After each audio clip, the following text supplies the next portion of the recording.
Here we go, Las Vegas. Just seconds after noon on Monday, March the 3rd, 2025. Welcome to Nighttime at Noon on Fox Sports Las Vegas, coming to you live from Studio 31 inside City National Arena in downtown Summerlin, Nevada. D'Uva, Gary Lawless here for this episode.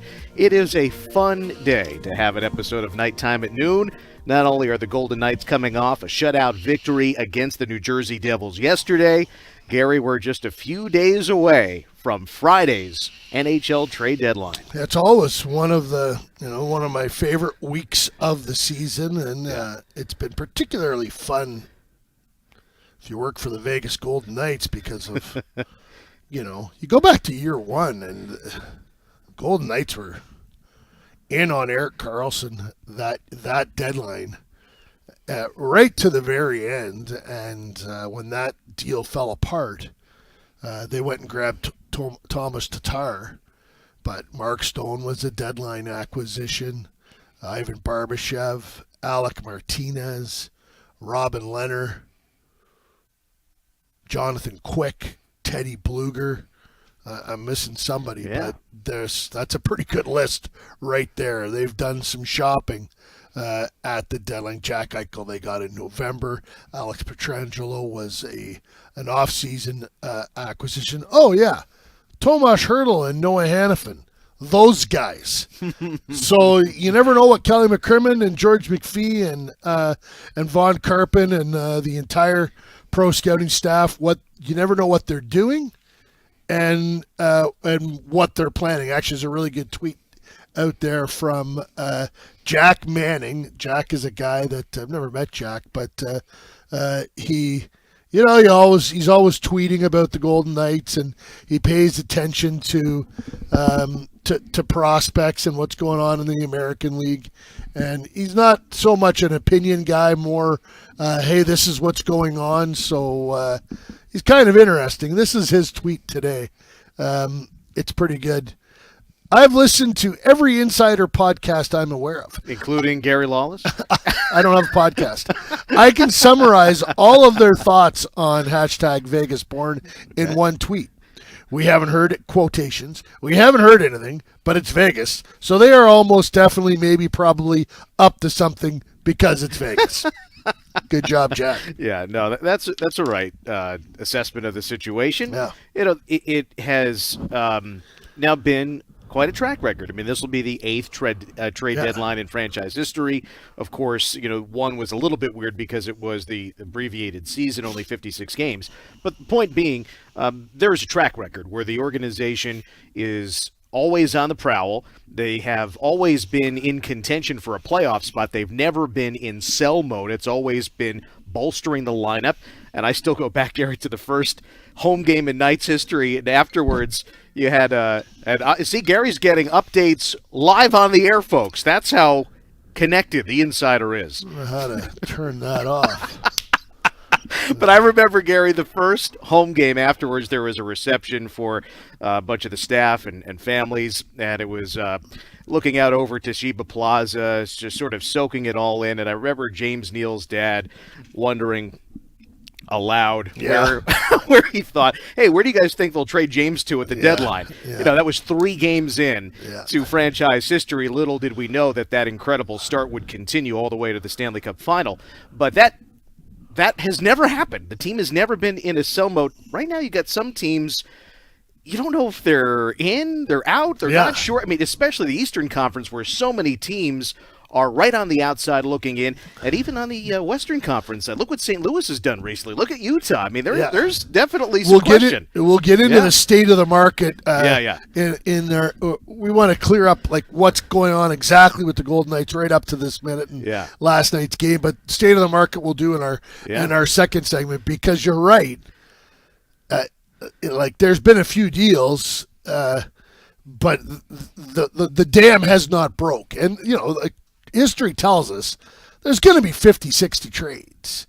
There's going to be, over the whole course of this week. And I think there's been kind of 3, if you include the original Rantanen trade, which was a blockbuster. Right. You've got kind of 4 big ones so far, but there's some big ones, some little ones. Yeah, there's going to be more. Yeah, and that's sort of the point I was starting to get to, and we'll go into the trade deadline stuff more in a little bit. We are going to talk about the game yesterday here, but sometimes the Knights have impacted their team with a big splash, like you mentioned Hannafin and Hertl last year, but at other trade deadlines, and again, that first trade deadline in 2018, there wasn't a huge splash. Even a couple years ago, though Ivan Barbashev ultimately had a big impact, at the time of the acquisition, it was not the biggest deal of the deadline. Well, and this is, there's this, I don't know who said it the first time. Someone said, Vegas is always after the big shiny toy. It's one of the stupidest things ever said. Like, if you haven't figured out that Kelly McCrimmon doesn't walk around with a buckshot and spraying everywhere, and that he's surgical with a pistol aiming exactly at his target. He has needs that he wants to address. Yeah. Now, if he can change the fortunes of the team for now and into the future, he might make a larger splash. But what he has an idea of what he wants and what he's willing to pay for it, and he's grinding on it right now, trying to get to that. This whole, back, when Alex Pietrangelo was a free agent, Vegas needed a number 1 defenseman. It wasn't about the big shiny toy. It was about they needed a franchise defenseman. When Jack Eichel became evident that his time in Buffalo was over, Vegas needed a franchise center. Newsflash. The freaking franchise started 8 years ago. There's some holes. And just because McCrimmon was aggressive, bold, and smart enough and effective enough to get all those deals done, it has nothing to do with shiny toys. It has to do with the guy who might be the best general manager in the NHL knowing what he wants and then having the ability to go get it. Right, it's making the smart decisions, not the splashy ones. It's not about getting headlines. It's about winning hockey games and ultimately a championship, which, of course, did happen in 2023, and they came close in 2018, getting to the Stanley Cup Final. Speaking, Gary, of the acquisitions made at last year's deadline, of course, it was Hertl and Hannafin, not rentals, but players that were acquired with the long-term view of the franchise in mind, and it was one of those players who had a central role in the victory last night against the New Jersey Devils. The game was 0-0 through 40 minutes. The Knights drew a power play early in the third period. Tanner Pearson was interfered with by Jack Hughes, and then it was Eichel to Hannafin, a shot that got tipped home by Mark Stone. Vegas had a 1-0 lead. About 7.5 minutes later, another penalty. This was too many men on the ice against the Devils, and then Eichel wins the faceoff after Hertl got tossed, and then Eichel to Hannafin. This time a slap shot that gets through a lot of traffic and under the right armpit of Jacob Markstrom, and that's a 2-0 lead, and that's how the Knights won the game. Noah Hannafin now with 4 points in his last 2 games. Yeah, Noah gives, they have 2 flavors when Shea Theodore is healthy at the top. Shea is more of a Greg Maddox, paint the corners, a real control picture. Even as a Mets fan, I like that. And Noah is Mike Scott. He's got the split-fingered fastball. He's going to blow you away with it, and he's coming right at you. So Shea will distribute, so will Noah. But Noah, if he gets the puck and he can get it to the net, that's what he's doing. Yeah. If you're following on our video streams along with our radio broadcast, you can pick up the broadcast on our digital channels. And if you are watching right now, you're seeing some of the highlights from the game yesterday. It was a 5 o'clock start at the Fortress as the Knights play the second game of 5 straight at T-Mobile Arena, 6 out of 7. And right now we're getting a look at Eichel winning that left circle faceoff and Noah Hannafin firing from straight on. And that goal made it 2-0. And though there were some power plays in the final stages of the game, there was no additional scoring. The final was 2-0. And, of course, that means a shutout. Adin Hill's 3rd shutout of the season. That's a career high. And, Gary, he has given up exactly 2 goals in a 3-game winning streak. Of course, after the break, Vancouver, it was a 3-1 victory, and then 2-0 last time out against the Devils. Adin Hill, right from the start, appeared to be locked in. Yeah, he's been fantastic in his last two starts, and I said to you, I think on the radio, or maybe I said it to the two Darrens on the TV postgame show, or maybe all of us. Yeah, if he plays like that, that type of goaltending, and Vegas limits the opportunities like they did last night. That there was excellent. You're just seeing right there the commitment to team defense with Jack Eichel getting back to prevent Jack Hughes from having an easy tap in after the Heischer shot. Yeah, Hill made the great save. Exactly. And then, unfortunate, as Eichel and Hughes come together, Jack Hughes goes down. So does Jack Eichel. They both kind of go into the boards, but Jack Hughes got the worst of it. Injured on the play. Sheldon Keefe did not have an official update after the game. Sheldon Keefe was ejected from the game because I guess he thought that there should be a penalty there. Interference had been called against Jack Hughes on Tanner Pearson at the beginning of the period. I guess Sheldon thought that there should have been a penalty against Jack Eichel, I guess. But naturally some frustration. Your team's down 2-0 and your star player has just been injured. Yeah, I think there was a lot going on for Sheldon at that point, and when he saw Jack Hughes, which is the present and the future of the New Jersey Devils, laying on the ice, and then start skating towards him with one hand hanging down with clearly looked like a serious injury, upper body injury. He boiled over, and I don't think you can blame him for that. One of the best insiders in the National Hockey League. I'm not going to name him, but this guy is big time. Okay. You've got quite a Rolodex. He just texted. Uh-huh. Your listener has us pegged exactly, referring to the Jack Jack Manning tweet. So thanks for listening, parts unknown, Mr. Unknown Insider. Okay. Thanks for tuning in. Yeah, thanks for tuning in, big time. Let's talk about my morning. Okay. I thought you might want to save this for later, but we got to get it out now because if you're going to be able to make fun of me for the whole show. Okay. I'll preface this by saying I used to enjoy a morning swim, but it's been a while. Yeah. And apparently Gary does as well. So you know me, Dan. I fancy myself as a bit of a handy guy. I've got some tools. I guess that makes you handy if you have you tools. have a shed with tools. Yes, in them. Exactly. Okay. Yeah. No, I do a lot of stuff at the lake. I have time for it. I don't want to pay some guy to drive a long way to do it. There's lots of reasons why. Are you talking like a screwdriver or like you circular saw? Like how far are we I got doing? A chainsaw. Okay, there. all right. I've got a lawnmower. I've got I've got a miter saw. I actually have a shed full of tools. All right. And my wife will say, "Do this," and I will attempt to do it. And if I can't do it in a reasonably allotted amount of time, then I will call somebody. Okay. But I don't do much stuff in Vegas because, frankly, I don't have time. Well, you're working. Yeah, for sure. We're in season. But there are some things like, for instance, it was very windy here yesterday, and there was a ton of debris in my backyard. Down the hatches. In my whole yard. So I have a really good blower. And I had it all. I charged it up when I got home last night, so it was ready to go this morning. Like a leaf blower. Yeah. So I got rid of all the stuff off the front, picked up all the branches off the driveway, etc., and then moved to the backyard.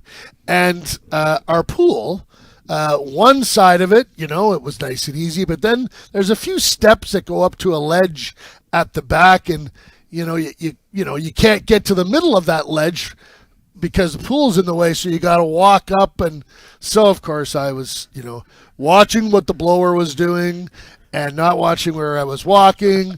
And I started to fall, and I'm like, okay, this is not good. And then I'm like, okay, I had the presence of mind to throw the blower aside to get rid of it. So right. Well, that was what I was worried about. So I didn't get electrocuted. No, we can't have the insider fried. No. But then I realized you might bang your head on the cement on the pool deck. No. So then I completely committed to going in, and with the 1 foot that was still on terra firma, I kind of pushed off.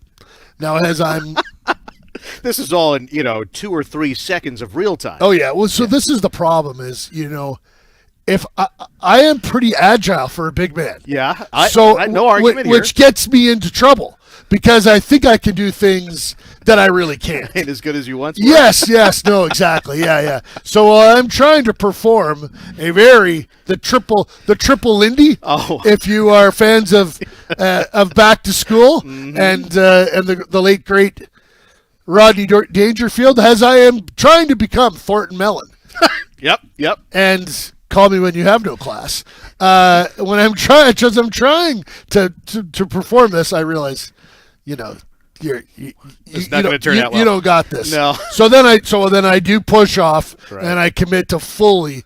And I'm going in. As I'm going in, one side of my head slams against the water, and there's still water somewhere in there bothering me.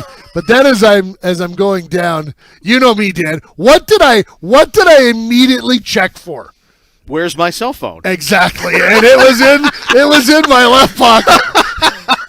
So far I've been trying to charge it up, and I'm getting this signal. That area is wet, and it won't charge. Disconnect right away, or you're gonna fry. Yeah, your you phone, should probably turn the phone off and put it in a bag of rice. Yeah. And get the moisture out of there. I'm working on it. Gary cannot turn his cell phone off at this stage of the season. Really not easy for me to turn it off in the middle of the summer, let alone when Kelly McCrimmon and his team are in the lab trying to make the VGK even better. So then I'm standing in the backyard, soaking wet, completely soaked, and I'm head to toe in VGK gear. Like it's there, you get up in the morning and you put on your Golden Knights hoodie and your Golden Knights sweatpants. At least it wasn't a suit. And you go about your business. The dog is standing at the back door barking at me, and then finally around the corner comes my wife, who looks at me with her palms held up like, I think part of her, she's going, why did I marry this idiot? I'm at this point in time, I'm Fred Flintstone, I'm Peter Griffin, I'm Thornton Mellon. I'm a lot of caricatures, all of them cartoons. Right. Because at this moment I am a complete cartoon. All right. But she was good enough to bring me a towel, and I disrobed in the backyard and quickly put a towel on. Thank you. Good. So that no one can see our backyard. So no, but you're painting a vivid picture. The poor dog. You needed to stop somewhere. The poor dog. Yep. Okay. Yep. Stopped barking. Yeah. And so I do have a question though, and that is, is there any sort of video documentation of the fall? No. It's funny because the Ring camera in that area of the backyard. There we go. Who did that? Ron Paul. Well done, Ron Paul. The video stream well here. Done. Yes. That's fantastic. And if you're listening on the radio, you can go back and watch this on our social media feeds. But we're watching Rodney Dangerfield perform the triple Lindy. So just put Gary Lawless's face on Rodney Dangerfield or the stunt double. That's clearly not Rodney Dangerfield, and you survived, but there's no video evidence. So no, the dog watched it all. Okay, like the dog was looking out the back window and saw it all happen and started barking because she's a good little pup. When I sneeze, she comes and runs to my feet because she's worried. Because as you know, I can sneeze violently, and people know way too much about me now, and it is probably time to break. TMI. This is what happens after 8 seasons, folks. Yeah. You get to know us all too well. Just imagine sitting on the airplane and at dinner how many nights. Oh, my goodness. So sadly there's no video, but I suspect, Gary, if you were to do this again, we could sell some seats. Oh, and the other thing is the water. We haven't heated the pool. Of course not. Since, October, and it was freezing. I was cold. Oh, no, Gary, we've got to step aside before I make any more references that are going to get us in trouble. Because a few are coming to mind. I'm not going to say them, but you could be You're going to thinking- say shrinkage. You're going to talk about George Costanza. I know you very well. That's Dan. exactly where I was. I know gonna you go. very well. I know where you I were going. chose not to because it's a family program. I was trying to make a transition to a select a seat program because, of course, wouldn't you want to select a seat to watch Gary fall into a pool? No, you wouldn't, but you would want to select a seat for season ticket membership. Join the Golden Knights on March 11th, hosting an exclusive select-a-seat open house for fans interested in full season ticket membership at T-Mobile Arena for next year. Believe it or not, Season 9 is not all that far away. The 25-26 full season tickets are available. And again, this event is March 11th. It'll be in person from 3 to 7 p.m. Head to vgk.io to reserve your spot now. vgk.io to reserve your spot. And that, again, is for full season membership. Seat Selection Day, Tuesday, March 11th, down at the Fortress. And we now, mercifully, will step aside. This Nighttime at Noon on Fox Sports Las Vegas.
Welcome back, everybody. 12:24 Pacific Time, coming to you from Studio 31 at City National Arena in Summerlin. It's Nighttime at Noon on Fox Sports Las Vegas.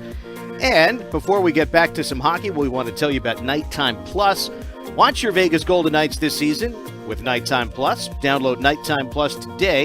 You can get it on your smartphone, your tablet, your computer, or your television to watch Golden Knights games live. Nighttime Plus delivers all locally televised games on Script Sports, as well as bonus content created throughout the season. Download and subscribe now to tune in all season long. And we are into the final 22 games of the regular season. My goodness, it's March already. Can you believe it? And we welcome you back inside Studio 31. Dan D'Uva, Gary Lawless here. Vegas with a victory against the Devils last night. Their 36th win in 60 games. And they, of course, are top the Pacific Division and third in the Western Conference. Winnipeg and Dallas in front, 4 points up on the Edmonton Oilers, who are second in the Pacific Division. Adin Hill, the shutout. Couple of points for Eichel, couple of points for Hanifin, and the game winner for Mark Stone. Adin Hill with the shutout, third of the year, and an impressive showing by the Golden Knights yesterday. They have now won their last 2 and 5 out of 6. Well, Gary, it is, as we have discussed already a little bit, the trade deadline approaching. Around the NHL, there are some teams that are going to make more noise than others, at least they have so far. Where is some of that attention coming that you have picked up? Well, the biggest thing out there, it remains Mikko Rantanen, because until there is some kind of resolution, and I don't think there is going to be resolution per se, but until management and ownership there figures out their path. So they have offered Mikko Rantanen. They traded Marty Necas and Jack Drury to Colorado for Mikko Rantanen. Taylor Hall came from Chicago in it was a 3-way deal, but the big piece is they gave up 2 good players. And this is because Colorado wasn't sure that it could sign Colorado was having trouble signing Rantanen. Yeah. So Carolina sees an opening and thinks we can get that player and then we can sign him. And so they moved Necas, who's under control for a while, was already extended, and Drury, a good young player, and they get Rantanen in exchange. Now the problem is they reportedly have offered Rantanen over $100 million over 8 years, and he hasn't agreed to it.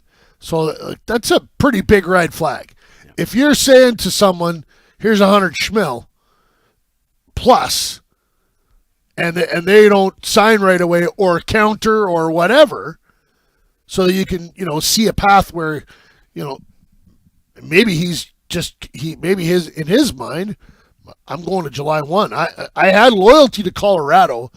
I won a cup there. I've been there a long time. That's one thing. I would work on a deal with them.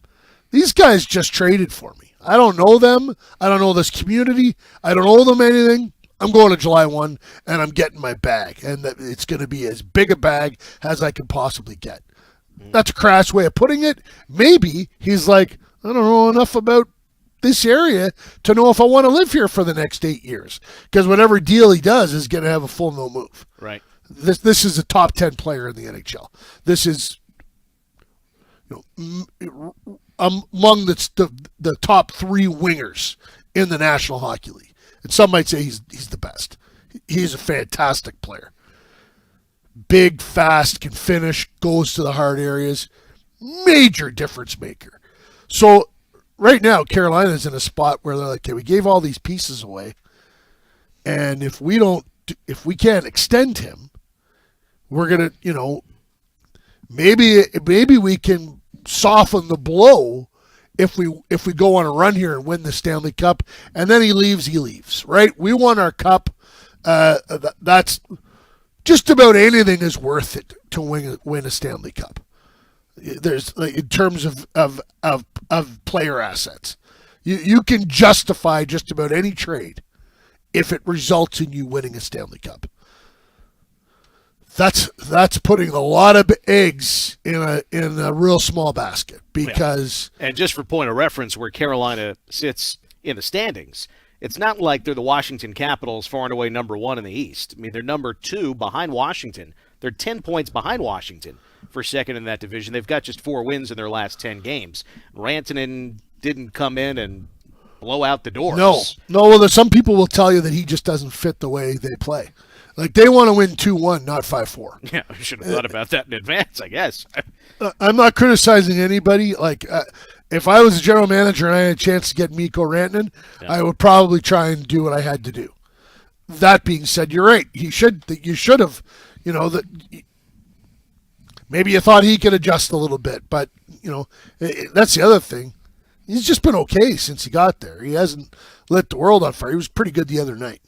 So So now you're a first year GM, Eric Tlesty, and your owner, and you're saying, okay, when I came to you with this package and we shipped these really good players out there for this guy, I'm not sure we're going to be able to keep him long term. So now you got to get your owner on board with either keeping him at the risk of losing him and saying we're going to try and win the Stanley Cup. So it is what it is. Here we go. Or you say to your owner, you were in the room. You saw the offer we made him. He hasn't bit. Maybe we should move him again. And now, like what happens there? You're painted in a corner. It's a tough deal. Can you get the right assets? How many teams? And who is a good partner? Exactly. How many teams have cap space to make it happen? Do you have to get a broker involved? Now all of a sudden, instead of having people phoning you saying, "Hey, we want Rantanen," you're phoning people and saying, "Hey, could you take Mikko off my hands?" That's a hell of a phone call to have to make to 31 Sharks that are trying to pick your pocket, right? Yeah. Oh my gosh. Yeah. And you tell me, Gary, and we'll continue to talk about some of the other potential trade scenarios that are percolating right now. How would you assess the trade market this year?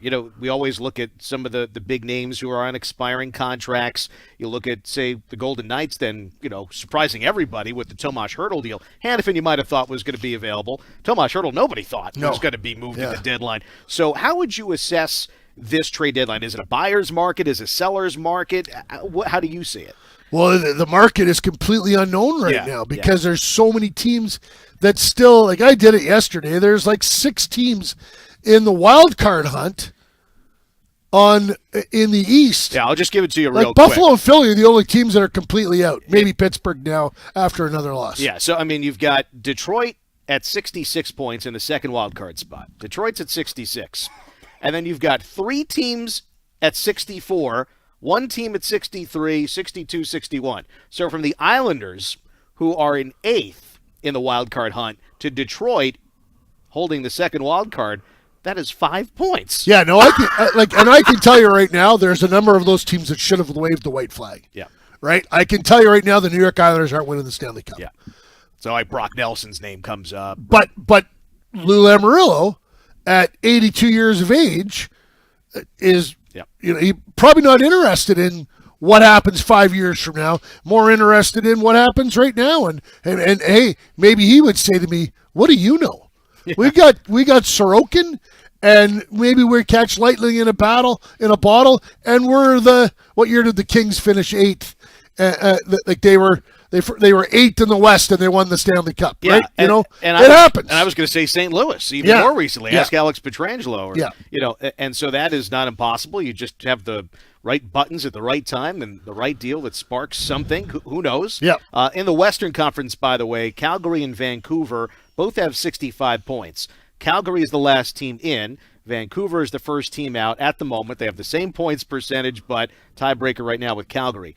So 65 points for the Flames, 65 for Vancouver, and then right after that, the Blues at 64, Utah at 63. Then there's a little bit of a drop, I would say. Anaheim's the not Ducks, Kraken, Predators, Blackhawks, Sharks are not quite in it. Anaheim doesn't think it's a playoff team, right? You know what I mean? Yeah. So you've got. Though they have played better, but for sure. still not quite good enough. But Utah wants in, right? Yeah, and they have played very well. Yeah, so. Again, you know what I mean? Like if you're Bill Armstrong and you've got a brand new owner in Ryan Smith, and Ryan is probably really excited to have a playoff game in Salt Lake City. Can you imagine the atmosphere? The atmosphere there is already off the charts. You throw in what happens in playoff hockey, and you'd have an opportunity to really cement yourself in that marketplace in year one. We know what that's like here in Vegas. Mm-hmm. You're going to the Stanley Cup in year one for the Golden Knights. Change the trajectory. I can tell you this right now. If Vegas hadn't have made the playoffs that year, they probably didn't win the Stanley Cup in 22-23 because Peter Neal, what he was asking you at that party, James's dad. That was the plan. Oh, yeah. But in the middle of December, Kelly McCrimmon and George McPhee and Bill Foley had to get together and go, okay, we were going to take Route 61 and go through all these great towns. We're going to take Route 50. We're going to take, I don't know another great highway in the U.S. Route 61's a famous one. Help me out. I mean, Route 80 goes across the country. Okay, we're going to take Route 80. Yeah, I don't know. Like they had on the Interstate fly, highway. They had to get their triptych out and tear a few pages out and say we're going to go this way, and that resulted in them, Kelly McCrimmon and George McPhee doing something we've never seen before, building a franchise out of nothing, and winning a Stanley Cup in year 6. And so when we come back, we'll talk about maybe what are some possibilities for the Golden Knights with the trade deadline approaching. What could be some of those needs? We'll discuss that. We'll also take a look at what's coming up for the Golden Knights as they continue this 5-game homestand. They have won the first 2, Chicago on Thursday, and then last night 2-0 against the New Jersey Devils. But first, I'd like to tell you about the team store, and we'll get to that in just a moment. But first, we will step aside. You are listening to Nighttime at Noon on Fox Sports Las Vegas.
At 12:39 Pacific Time, welcome back to Studio 31.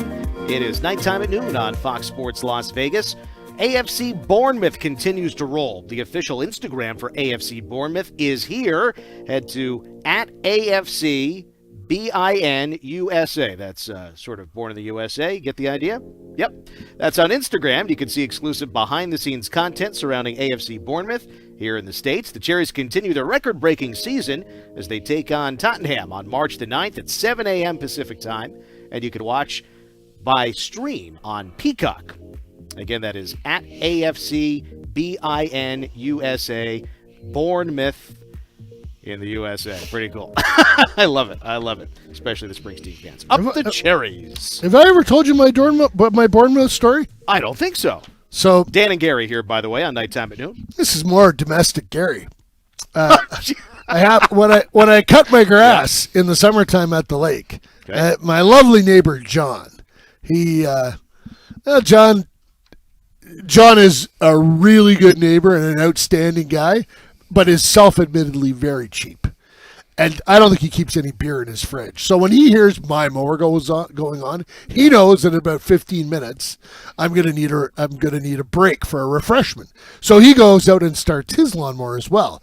And me being the kind of neighbor that I am, when I go inside for a refreshment, I don't go just for me. I always yell over, "Hey John, want a beer?" And he always says yes. Very generous. So this summer we're standing there and we're having our cold beer after cutting like 50 square feet of grass before I get thirsty. And and we started talking. He goes, "Oh, I'm off to England." Oh.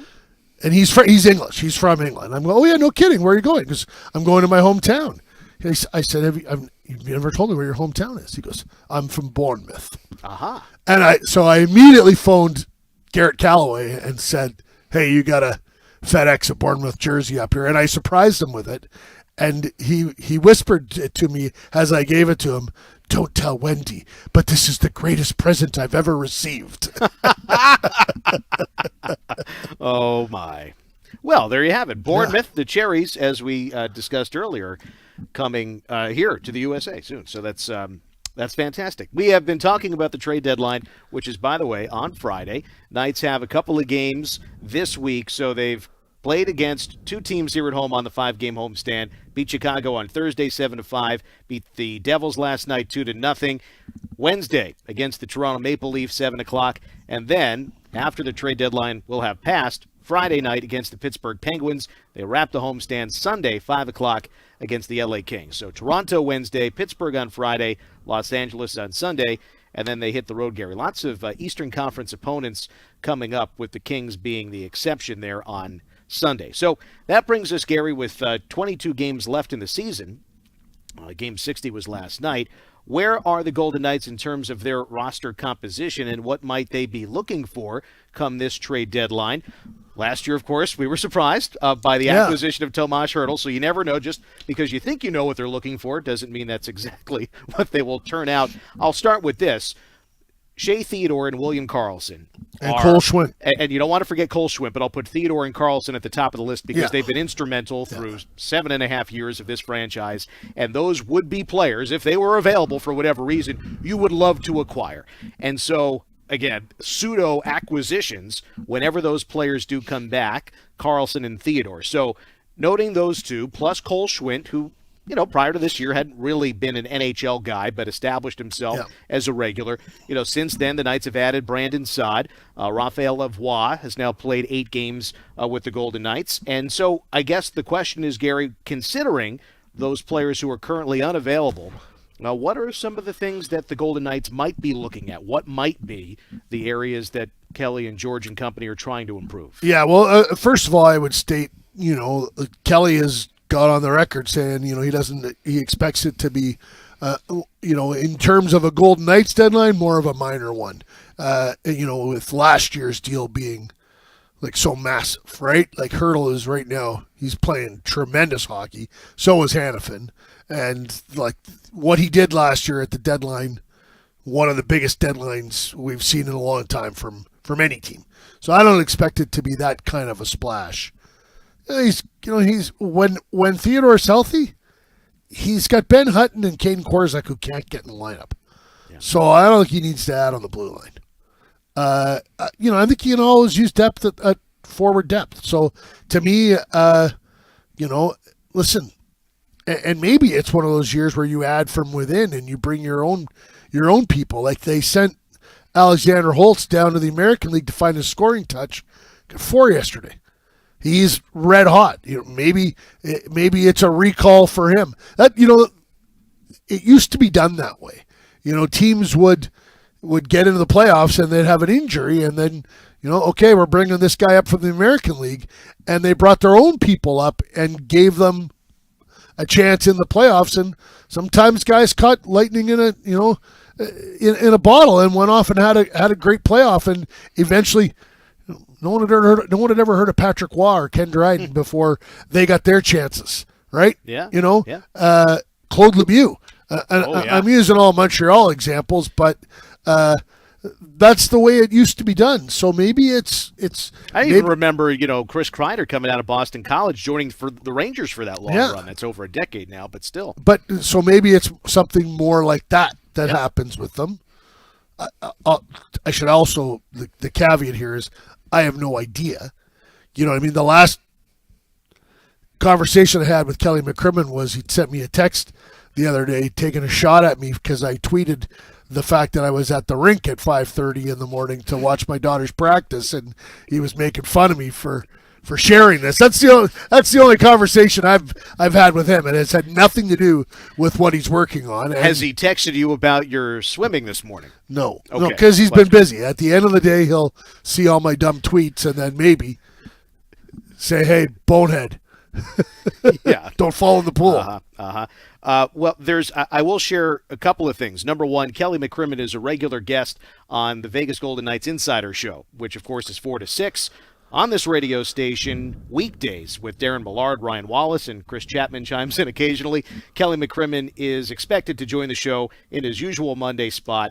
So the show goes from 4 to 6. Usually it's about 4:15. I think that's the idea for today as well. So expect to hear from Kelly himself later today here on Fox Sports Las Vegas on the VGK Insider Show. I also want to point out a great article. Mike Zeisberger, our friend who writes now for NHL.com, he has a story that was published late last night. Zeising him up. Golden Knights GM discusses philosophy as trade deadline nears. And there's some great stuff in this article with Mike talking with Kelly McCrimmon. But essentially, Gary, it's the discussion that you just pointed out. It seems like it's going to be a quieter one relative to some previous Golden Knights trade deadlines. But it also goes to show, in this article, Kelly talks about the Florida Panthers. And, they had lost Brandon Montour, Oliver Ekman-Larsson. What do they do at this trade deadline? Well, they've acquired Seth Jones. They give up Spencer Knight to the Blackhawks. But interesting perspective here from Kelly McCrimmon on this trade deadline, all from Mike Zeisberger. You can find it out at NHL.com. And great stuff from Mike, as always. Do we have time to talk about that trade? Or do very quickly, if you want. Well, can we do it after the break? Why don't we do it after the break? Yeah, let's do that. Let's do that. We are running out of time rapidly here on Nighttime at Noon. But before we do get to that break, we want to tell you about YouTube. Let's save the YouTube for after the break just to make sure we're on time. This is Nighttime at Noon on Fox Sports Las Vegas.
12:51 Pacific Time in Las Vegas. Hey, Golden Knights fans, if you want more Golden Knights content, head over to the Vegas Golden Knights YouTube channel and subscribe now. You can watch all-access player interviews, game highlights, and even our special VGK Origin series. Subscribe to our channel today to stay up to date on all things VGK and revisit some of our greatest moments as the Vegas Golden Knights.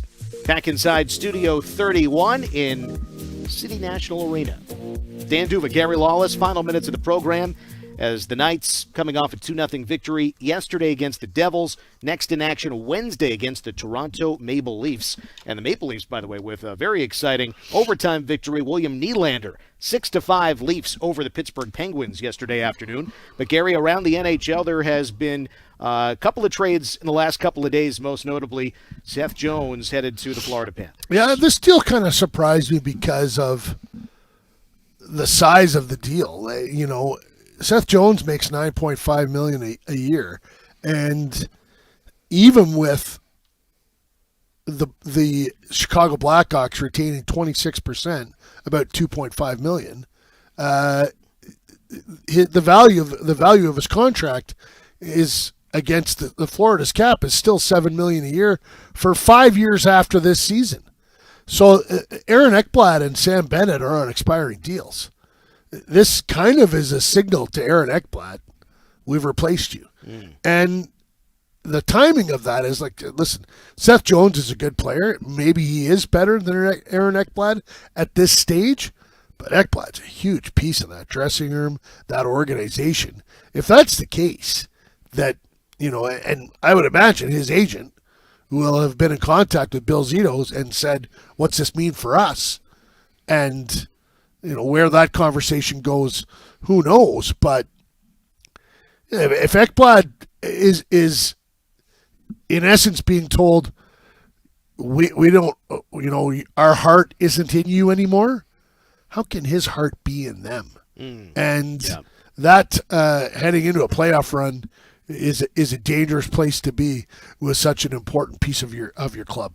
Trade deadline is 3 o'clock Eastern time, so 12 noon Pacific time, Friday at noon, and we will, as we often have over the years, a live trade deadline broadcast. It'll be streaming here on our digital channels, so get ready. Friday, trade deadline is at noon Pacific time, 3 Eastern, and we'll see if the Golden Knights are involved. But just as notable, Gary, what some rivals might be doing. I mean, the Edmonton Oilers are, you know, they lost some players in the offseason. They'd been on a 5-game skid until last game that they won. Of course, the LA Kings.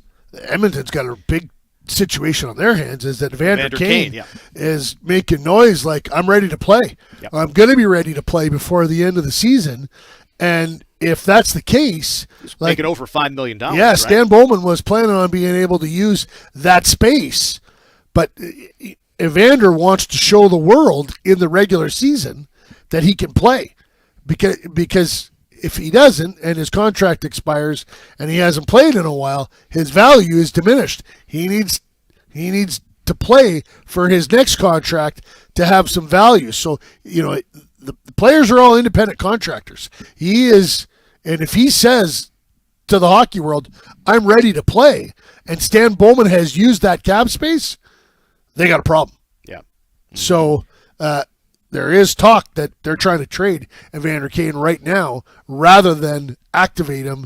They want to use that space for something else. Oilers in second place, Kings are in third place, and then over in the Central Division, of course, Winnipeg's number 1, Dallas not all that far behind, right there neck and neck with the Golden Knights, Gary. You know, Minnesota just 2 days ago acquired Gus Nyquist from Nashville for a second-round pick. We mentioned also that the Colorado Avalanche getting Jimmy Vesey and Ryan Lindgren.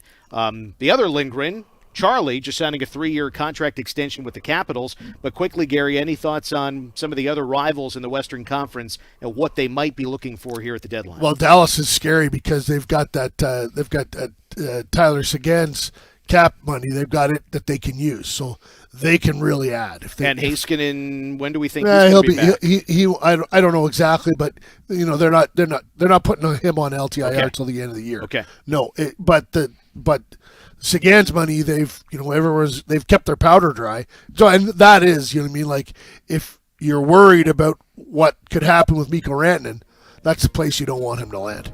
Okay, again, trade deadline is Friday, March the 7th at 3 Eastern, noon Pacific time. We'll have a live broadcast as we do annually for the Golden Knights' take on the trade deadline. Of course, Brandon Saad, not a trade, but was acquired in recent days, and he has now played 8 games with the Golden Knights. So Brandon Saad, 1 pickup.